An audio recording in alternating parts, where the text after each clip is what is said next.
नाज़रीन, मैं आपका मेज़बान यासिन अंसारी रियासत न्यूज़ चैनल से आपकी खिदमत में हाज़िर हूँ। जैसा कि मैंने चैनल स्टार्ट करते हुए ये एक आप लोगों से वादा किया था कि मेरा अज़म भी यही है कि मैं बहावलपुर के मसाइल को उजागर करना है, रियासत बहावलपुर के मसाइल को उजागर करना है।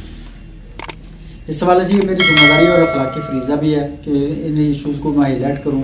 जैसा कि आपको पता है, बहावलपुर सूबा बहाली का इशू चल रहा है और सूबा बहाली के कैदीन जो है अपनी मेहनत में तगो-दो में लगे हुए हैं और बहावलपुर सूबा 1952 से लेके 1954 तक 2 साल तक रहा है, जिसकी तमाम कार्रवाइयाँ, तमाम रिकॉर्ड यहाँ मौजूद है। इंशाल्लाह अगली वीडियो में मैं आपको पूरी तफसीलात बताऊँगा सूबे के हवाले से।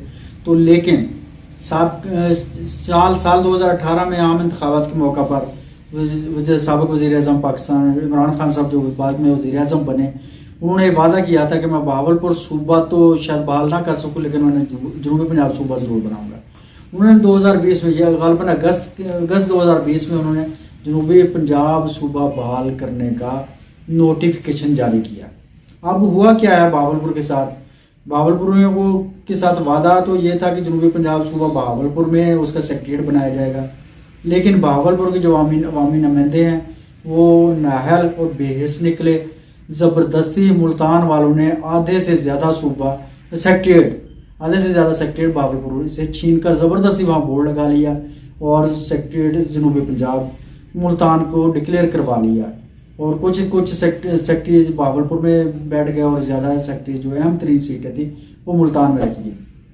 अच्छा, अब बहावलपुर के हवाले से, सेक्रेटेरिएट के हवाले से एक और भी बात बताऊँ। जोग्राफिया तौर पे और असूली तौर पे बहावलपुर में सेक्रेटेरिएट बनना लाजमी था। उसकी वजह यह है कि बहावलपुर जनूबी पंजाब के 11 अजला हैं तकरीबन, तो 11 अजला में अब अगर हम उसका सफ़र का अंदाज़ा लगाएं ना, तो जो बंदा सादकाबाद से चलेगा मुल्तान जाने के लिए, उसके लिए उसे 300 किलोमीटर का फासला तय करना पड़ेगा, जबकि सादकाबाद से बहावलपुर 200 किलोमीटर, मिंचनाबाद से बहावलपुर 200 किलोमीटर जो बावलनगर ज़िला है, इसी तरह मियाँ चन्नू से बहावलपुर 200 किलोमीटर, लिया से बहावलपुर 200 किलोमीटर और डीजी खां बहावलपुर से 200 किलोमीटर।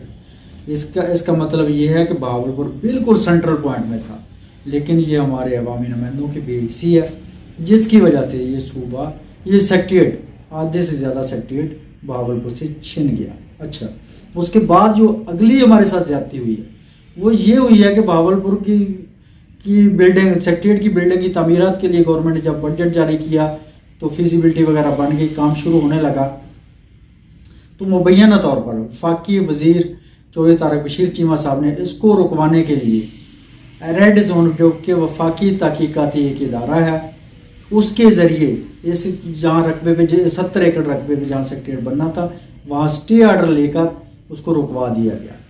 अब स्टे आर्डर, क्योंकि वो रेड जोन जो वफाकी तहकीकाती इदारा है चीमा साहब की मिनिस्ट्री में आता है, तो बताया यही जा रहा है कि चीमा साहब ने कह के वो स्टे आर्डर दिलवाया है और वो काम रुक गया है।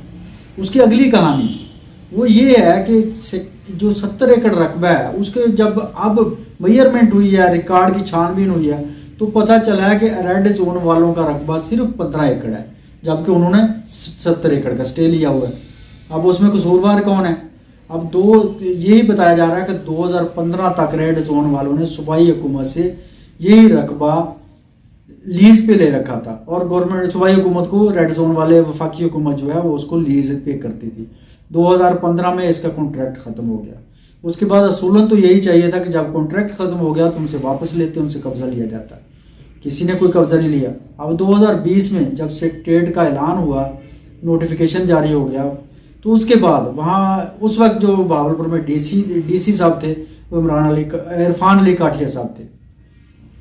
अब ये इरफान अली काठिया साहब की ये जिम्मेदारी बनती थी कि फौरी तौर पे जब उनको पता चल गया कि हमने वहाँ पे सेक्रेटेरिएट तामीर करवाना है, तो फौरी तौर पे, क्योंकि वो लीज तो ख़त्म हो चुकी थी, उनसे रेड जोन वालों से कब्जा लेते।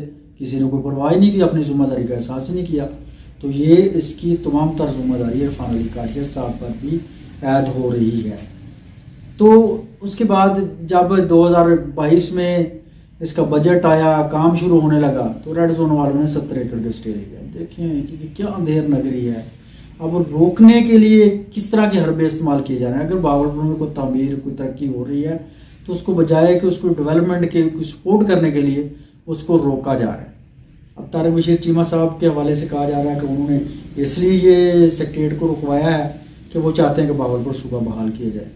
اب بہاولپور صوبہ بحال بالکل ان کا جائز مطالبہ ہے، ہونا بھی چاہیے. بہاولپور کے عوام کا بھی یہی مطالبہ ہے کہ بہاولپور صوبہ بحال کیا جائے. لیکن بات یہ ہے کہ جب چودھری طارق بشیر چیمہ صاحب نے عمران خان صاحب کو چھوڑا تھا، ان کے خلاف عدم اعتماد کا ووٹ دیا تھا، اس کے بعد انہوں نے ایک پریس کانفرنس کی بہاولپور میں، جس میں انہوں نے ایک ہی بات کی کہ میں نے اس لیے عمران خان صاحب کو چھوڑا ہے، اس کے خلاف عدم اعتماد کیا ہے کہ وہ بہاولپور صوبہ بحال نہیں کرنا چاہتے تھے. میں بارہا ان کو کہتا رہا، وہ نہیں مانے. احتجاجاً میں نے ان کو چھوڑ دیا، ان کی پارٹی کو بھی چھوڑ دیا، ان کے خلاف عدم اعتماد بھی آ گیا اور ان کی حکومت جاتی بنی. اب چیمہ صاحب نے پریس کانفرنس کر دی، لوگوں میں یہ تاثر پھیلانے کی بڑی کوشش کی. لیکن اگلی بات جو ہے، اب تقریباً 6-7 ماہ تو ہو چکے ہیں تقریباً اس کو، ان کی حکومت ختم ہوا. شہباز شریف صاحب کی حکومت ہے. صحافیوں نے یہ سوال بھی کیا تھا کہ کیا شہباز شریف صاحب سے بھی یہ مطالبہ کریں گے، اگر وہ نہیں مانتے کیا ان کو بھی آپ چھوڑ دیں گے. اب بات یہ ہے کہ چیمہ صاحب سے یہ پوچھنا ہے کہ چیمہ صاحب اس دن تو آپ نے ان کو اس کے لیے بہاولپور صوبہ بحال نہ کرنے پر ان کو چھوڑ دیا، اب آپ نے کتنی بار مطالبہ کیا شہباز شریف صاحب سے کہ بہاولپور صوبے کو بحال کریں؟ اب تو بالکل خاموشی نظر آ رہی ہے. اگر آپ نے مطالبہ کیا تو عوام کو بتائیں کس حد تک آپ نے کیس لڑا ہے، کہاں تک آپ پہنچے ہیں، کیا آپ کی بات مانی جا رہی ہے یا کوئی پروگریس ہے. اگر نہیں ہے تو پھر بھی عوام کو آگاہ کیا جائے، پھر آپ کو چھوڑ دینا چاہیے. اصولاً تو یہی بنتا ہے کہ آپ ان کو بھی چھوڑ دیں، آپ سامنے آ جائیں، عوام کے سامنے ساتھ آ جائیں. انہیں کہیں عوام کے ساتھ، عوام کو بلکہ لیڈ کریں اس میٹر میں، اس کیس میں عوام کو لیڈ کریں، عوام آپ کے ساتھ کھڑی ہوگی. اگر اسی طرح کرنا ہے تو کم از کم خدا کے لیے سیکریٹریٹ کو تو بننے دو، بہاولپور کی کچھ نہ کچھ ترقی تو ہونے دو، یا پھر صوبہ بہاولپور صوبہ بحال کراؤ.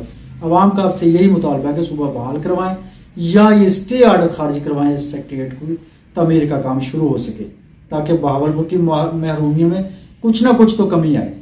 ناظرین، آپ کو اس حوالے سے میں نے آپ کو بتا دیا ہے کہ بہاولپور جنوبی پنجاب سیکریٹریٹ کی تعمیر میں رکاوٹ کون سے عوامل ہیں، کس طرح اس کو روکا جا رہا ہے، اور جن کا صرف 15 ایکڑ رقبہ ہے ریڈ زون والوں کو وفاقی تحقیقات ادارے کا، وہ 70 ایکڑ کے مالک بن کے اسٹے لے کے بیٹھے ہوئے ہیں اور یہ معاملہ جو کا توں کھڑا ہوا ہے. اب وزیر اعلیٰ پنجاب چودھری پرویز الہی صاحب کو اس کا سختی سے نوٹس لینا چاہیے اور کم از کم جو 55 ایکڑ باقی صوبائی حکومت کے ہیں اس کا اسٹے خارج کروا کے پوری تعمیرات شروع کروائی جائیں تاکہ وہاں تو تعمیرات ہوں، یہ تو اسٹے خارج ہوتے رہیں گے، سارے معاملات ہوتے رہیں گے. بہرحال یہ تو بہاولپور کی زیادتیوں کے حوالے سے انشاءاللہ میں مزید بھی کوشش کرتا رہوں گا، آپ کو آگاہ بھی کرتا رہوں گا. تو انشاءاللہ آپ میری ویڈیو کو لائک کیجئے، سبسکرائب کیجئے. مجھے میرے پرسنل نمبر 030068111514 پہ مجھے تجاویز بھی دیں، کچھ اگر ایشوز ہیں تو وہ بھی مجھے بتائیں تاکہ ہم اس کو مزید آگے لے کے چل سکیں.